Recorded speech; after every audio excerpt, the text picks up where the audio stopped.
नमस्ते दोस्तों। आज रक्षाबंधन, श्रावणी सोमवार और नारली पूर्णिमा ऐसी तीन शुभ तिथियां हैं। इसलिए हम लोगों ने आज सत्यनारायण की पूजा करने की सोची है और मैं आपके साथ आज वो सब विधियां शेयर करने वाली हूँ।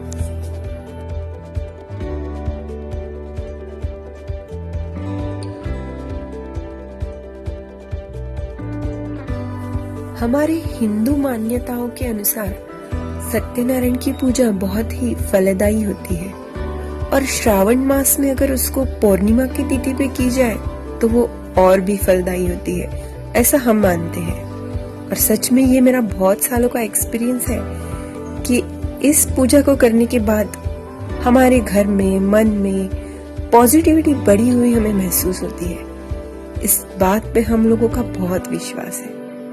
दोस्तों, ये मैं प्रसाद बना रही हूँ जो कि सत्यनारायण की पूजा का विशेष प्रसाद होता है।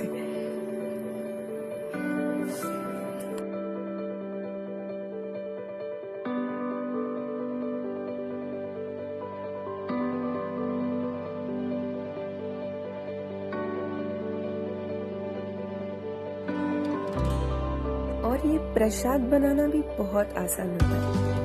इसमें घी, दूध, शक्कर, सूजी और कुछ ड्राई फ्रूट्स डाले जा सकते हैं। ये सब चीजें आपको आसानी से मिल सकती है और बनाना भी बहुत आसान होता है। इसके साथ हम तीर्थ बनाते हैं या फिर पंचामृत, जिसमें दही, दूध, शक्कर और मध मतलब हनी, ऐसी 5 चीजें मिलाई जाती है। ये दोनों तीर्थ और प्रसाद साथ में बांटे जाते हैं सत्यनारायण के लिए।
ये पूजा का विधि इतना आसान होता है, इसके लिए आपको कोई कठिनाई नहीं होती, कोई बंधन नहीं होते कि आपको यही ऐसा ही करना चाहिए या कुछ। सिर्फ इसकी मतलब अरेंजमेंट कैसे की जाती है ये थोड़ा सा नॉलेज आपको होना चाहिए।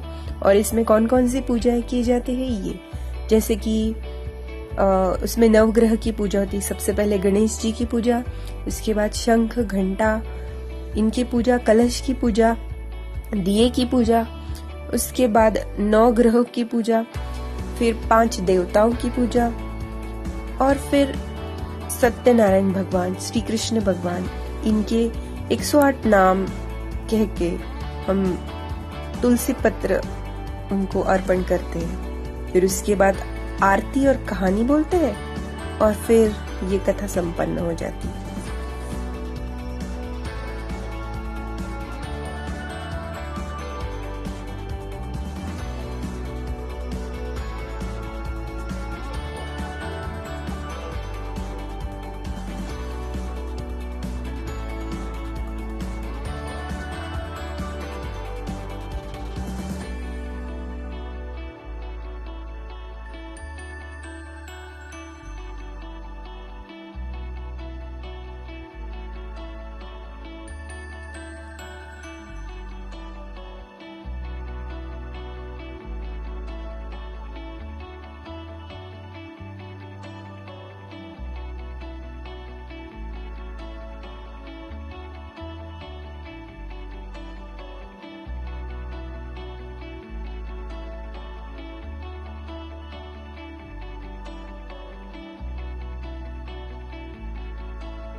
इस पूजा के लिए बहुत कुछ सामग्री लगती नहीं है।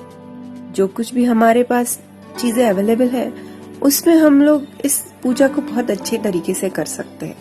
बस मन में दृढ़ विश्वास और श्रद्धा होनी चाहिए। इसका फल आपको जरूर मिलता है। दोस्तों, अभी ये कोरोना की स्थिति चल रही है। हम लोगों ने इस पूजा में यही प्रार्थना की कि जल्द से जल्द हमारी पृथ्वी पर से ये कोरोना का संकट टल जाए और हम सब फिर से पहले जैसे खुशी से और फ्रीडम में अपनी जिंदगी जी सके। जैसे हम अच्छे से फल फूल रहे थे उसी तरह से हमारी जिंदगी वापस अच्छी बने। यही इस पूजा का प्रयोजन और यही मनोकामना थी हमारी।